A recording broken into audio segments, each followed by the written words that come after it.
Selamat datang saudara-saudari. Hari ini kita mau mendengar kisah Rasul-Rasul babak ke-24. Paulus didakwa oleh orang Yahudi. 5 hari kemudian, Imam Agung Ananias dan beberapa orang pemimpin masyarakat Yahudi serta seorang peguam bernama Tertulus pergi ke Kaisarea. Mereka menghadap Governor Felix dan mengemukakan tuduhan terhadap Paulus. Apabila Paulus dipanggil menghadap, Tertulus menuduh Paulus seperti berikut.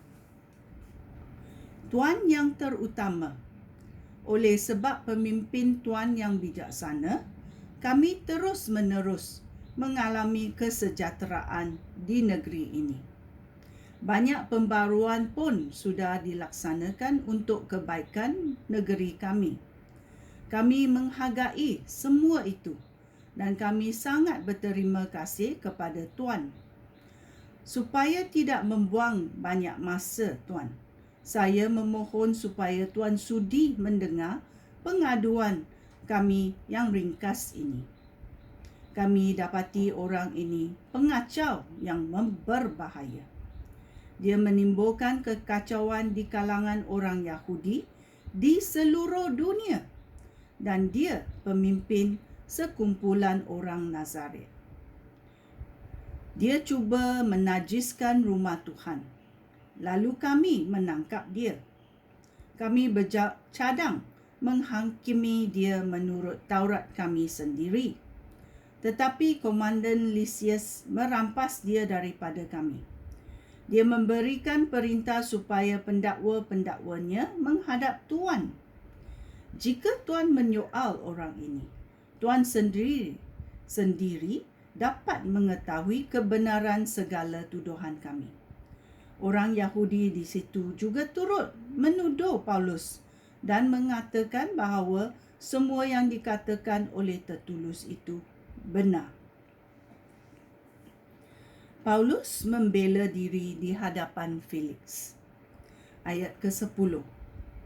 Governor itu memberikan isyarat kepada Paulus bahawa dia boleh bercakap.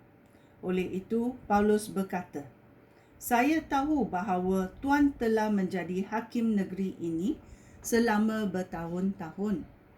Oleh itu, saya bersukacita kerana dapat membela diri di hadapan Tuan. Tuan dapat mengetahui hal itu sendiri, bahawa tidak lebih daripada 12 hari yang lalu, saya pergi ke Yerusalem untuk beribadat. Orang Yahudi tidak mendapati saya bertengkar dengan sesiapa pun ataupun menimbulkan rusuhan, baik di rumah Tuhan maupun di rumah ibadat ataupun di tempat lain di kota. Mereka tidak dapat membuktikan tuduhan yang dikemukakan kepada Tuan terhadap saya. Saya mengaku di hadapan Tuan bahawa saya menyembah Allah yang disembah oleh nenek moyang kami menurut ajaran Yesus, yang dianggap salah oleh mereka. Tetapi saya percaya juga kepada segala yang tertulis di dalam Taurat Musa dan kitab Nabi-Nabi. Seperti mereka, saya berharap kepada Tuhan Allah bahawa semua orang yang dibangkitkan daripada kematian, orang baik maupun orang jahat. Oleh itu, saya berusaha sebaik-baiknya supaya hati nurani saya sentiasa bersih di sisi Allah dan di hadapan manusia." Setelah beberapa tahun meninggalkan Yerusalem, saya kembali ke situ untuk membawa wang sumbangan bagi bangsa saya dan untuk mempersembahkan korban kepada Allah. Apabila saya sedang melakukan perkara itu, mereka melihat saya di rumah Tuhan setelah saya selesai melakukan upacara penyucian diri.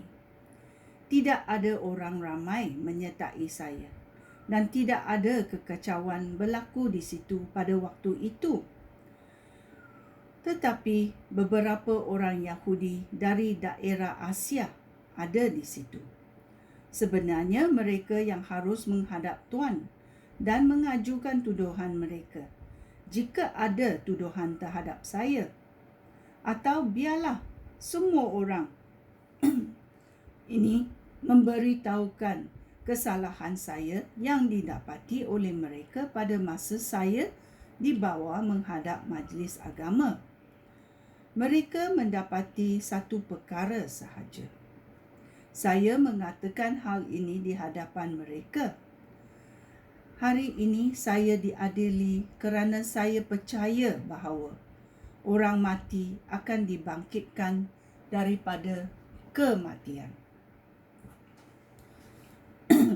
Kemudian Felix yang banyak berpengetahuan tentang ajaran Yesus mengakhiri perbincangan itu. Felix berkata, apabila Komandan Lysias datang, saya akan memutuskan perkara ini. Lalu Gubernur memerintah pegawai tentera yang menjaga Paulus supaya mengawal dia, tetapi memberi dia kebebasan yang terhad, serta membenarkan sahabat-sahabat Paulus memberikan apa yang diperlukannya. Paulus di hadapan Felix dan Drusilla. Beberapa hari kemudian, Gubernur Felix datang dengan isterinya Drusilla, seorang Yahudi. Felix menyuruh orang memanggil Paulus. Kemudian Felix mendengarkan Paulus berkata-kata tentang kepercayaan kepada Kristus Yesus. Tetapi apabila Paulus melanjutkan ucapannya tentang apa yang baik, tentang hal mengawal diri dan tentang hukuman pada hari kiamat, Felix menjadi takut, lalu berkata, kamu boleh pergi sekarang. Saya akan memanggil kamu lagi jika ada kesempatan. Sementara itu, Felix juga berharap Paulus akan memberi dia wang. Oleh itu, dia sering kali memanggil Paulus dan bercakap dengan dia. Setelah 2 tahun, Porcius Festus menggantikan Felix sebagai gubernur. Kerana Felix ingin mengambil hati orang Yahudi, dia membiarkan Paulus tinggal di dalam penjara.